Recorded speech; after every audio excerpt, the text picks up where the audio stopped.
Hello everybody and welcome back to Starwish, where we're gonna continue from where we left off.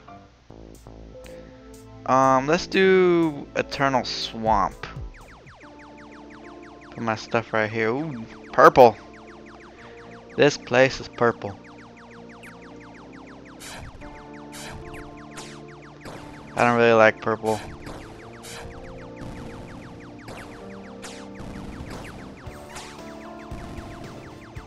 Purple is like my least favorite color.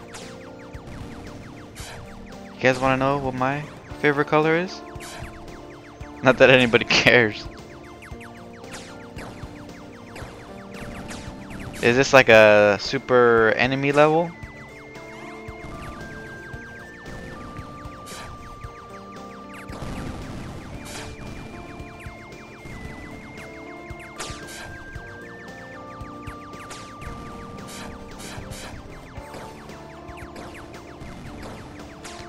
This level's not so bad. Oh man, never mind.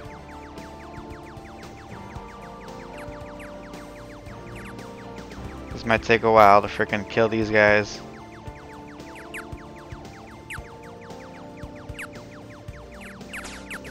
I got one of them. Oh, two.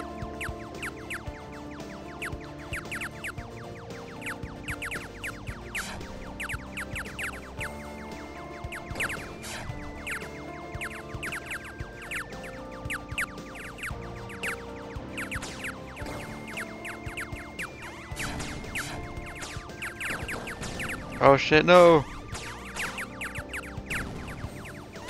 Yes! I wanted to grab that cash.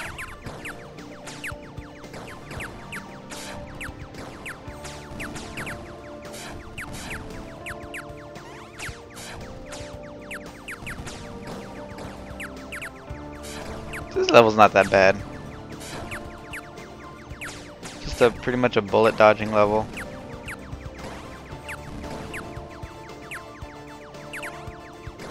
Enemy dodging level as well.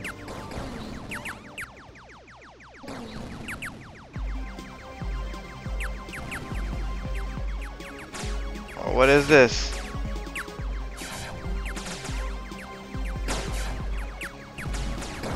Oh shit.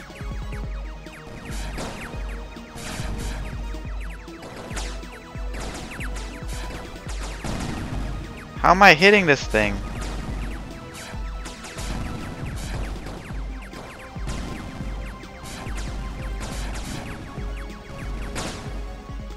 I don't get how I won that, but whatever. Seems okay to me. This pressure on my heart is painful. Is this Iblis' doing? Yeah, the closer we get to that thing, the more I feel its hatred. I've never felt anything like this. It's like everything I've ever regretted is being resurfaced. Hang on. It's calming down now. Phew, I'm starting to feel better. Yeah, something tells me Iblis doesn't like the thought of us approaching upon its territory. I sure hope I know what I'm doing. Trust me, we all do. If things continue to go worse like this, I'm not sure how much longer we can take it. We'll see this through to the end, my friend. I don't know, I'm starting to second guess myself. What right do I have to lead us to our doom? If we don't believe in you, we would have mutinied days ago. Besides, you never know, we might win. Well then, I'm just gambling with our lives. I can't shoulder that kind of responsibility. Think of it this way. We have nothing to lose and everything to gain. In a gambling sense, that is a good payoff. Yeah, you're right, of course. Hey Swig, how do I compare to Captain Oracle? Pretty badly. But that's not what you wanted to hear, is it? Gee, thanks. Deuce, of course you're not going to compare it to Captain Orca. You both have different skills and leading styles. Will ale ever compare to whiskey? Of course not. They are two different drinks. Well, what do I bring to the table that Oracle didn't? That's a hard one. I suppose I'd say you bring perspective. Perspective? Yeah. Whereas Eureka made judgment based on information she was privy to. You are able to make decisions based on little information. You see things others haven't considered. In short, you can wing it. Even Eureka had to plan out simple moves. Fat lot of good that does us though. On the contrary, you saw how Eureka began to lose her edge when she could no longer predict things, right? If she were here right now, she would have trouble planning ahead. I see, but truthfully, I don't know what to do when we get there.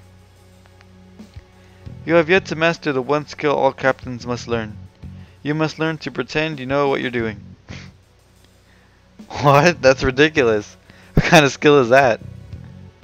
Being a captain is about projecting an aura of composure in stressful situations. The crew's morale is important, and a good leader keeps everyone working hard. You'll be fine, friend. Whatever happens, we're all in this together. Yeah. Thanks, Swig. Alright, Nefertiti. Change of pace. You are unrelenting, but I shall respond to your inquiries. So, is there anything we can do to save Lucerna? Maybe we can get your home back. I'm afraid that will not happen. When I came here, I had expected the planet to be intact. Iblis has consumed Lucerna piece by piece. The remains that are left no longer have any substance to hold together. I had intended to live out my days here upon coming back, but that is impossible in its current state. Could you recreate your planet if you had all 7 star fragments? The planet itself had a will of its own, and we shared our life force with it. As with anything in possession of a soul, we cannot influence free will. I could conceivably restore the planet, but Lucerna would still be broken. Lucerna shall soon be a memory, as will I. But why should my planet concern you? You came all this way with many sacrifices on your hand. At the very least, those sacrifices shouldn't be in vain. I should think Lucerna would be the least of your concern. It's not that I'm ignoring Iblis. I just don't intend to give up on everything else too when we could fix more than one problem. Your idealism is exhausting. Yeah, I get that a lot. As you have asked me many questions, I would like to pose one to you. Okay, shoot. Why do you show concern for me at all? Am I not the most hated enemy, your most hated enemy? It's true I still harbor ill feelings toward you, but my captain lived by a certain ideal. We must respect and show compassion to others, especially to those we hate. What would that accomplish? It's based on an old philosophy. Our way of life is not about punishing your adversaries, it is about making peace with them. That is a foolish point of view. If your enemy does not submit, you must eliminate them if they get in your way. Do not tell me you intend to make peace with Iblis. No, I'm pretty sure that thing can't be reasoned with, so that's different. But tell me, why does your enemy's life mean so little to you? Anybody who enters the battlefield must be aware of the risks they choose to partake in. I do not like bloodshed, but my objectives are more important to me. But what about all those planets you threatened? They weren't prepared to die. I warned them and supplied ample time, but none would listen. 2 things. 1, you probably said something like get out of here or die. I did, in a straightforward and difficult to misconstrue. Which brings me to number 2. Nobody would leave just by being threatened like that, especially with your choice of words. That was not my problem. By declining the offer, their lives were forfeit. Oop, I touched my mic. Sigh. Alright. This is going nowhere. Maybe our philosophies are too much at odds. Do not say that. Your idealism is worth fighting for. Idealism is worth fighting for. Huh? Why would you say that? If everyone else felt the same, perhaps Iblis would not have turned out the way it did. Oh, I touched my mic again.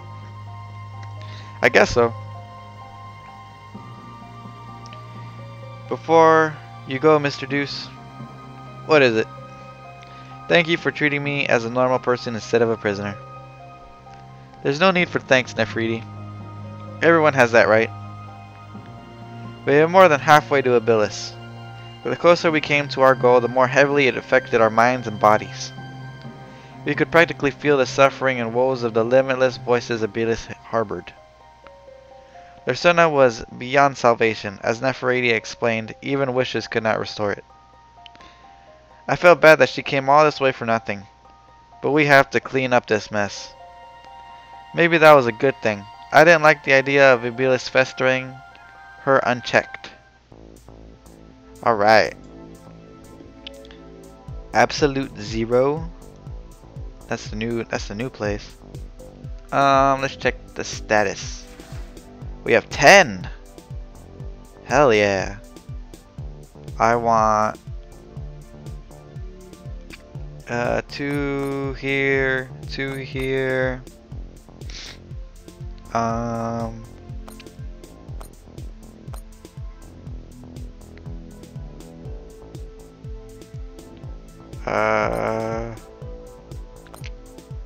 That's good. I like that. Let's go to the weapons lab.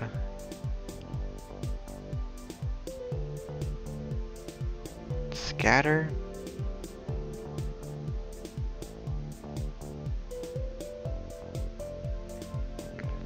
Ooh. Let's buy that. Let's go to the hangar. Haha, 4. I definitely want some experience mods. A Moolah mod. And a health mod. That sounds fantastic. Let's go to the cafe where Tessa's here. And she's the only one here. Hey Tessa, how come we've never gone out? What? Like on a date? I mean, going out with me for some leisure activity like dinner and a movie. That sounds a lot like a date. Yeah, but I mean, forget it. Just answer my question. Tessa was lost in thought for a while. It was strangely cute watching Tessa struggle for an answer. I'm always busy with work, yes? It took you a minute, and that's the best you came up with? You never really thought about it, have you? It's just, I don't know. It'd feel all weird, wouldn't it? Even families go out from time to time. Yeah, but you're not, I mean, you are, but... Oh, I don't know. Tell you what, later tonight I'm taking you to watch one of Johnny's theater-sized monitors. We've got a good selection of movies. I like that, sure. You'll love it, guaranteed. Later in the day, Tessa showed up to watch some flicks. I let her pick the movie, which in retrospect I wish I hadn't. Tessa picked a sappy love story about a girl who fell in love with a man sent to kill her. Actually, it wasn't that bad, but the action scenes got pushed so far down that I dozed off a few times. In the end, Tessa was bawling in tears. Still, it was fun being with her. I wonder why I never noticed how cute she was with her tied hair. Wait a minute, what am I saying? And we have one remaining, but nobody's here.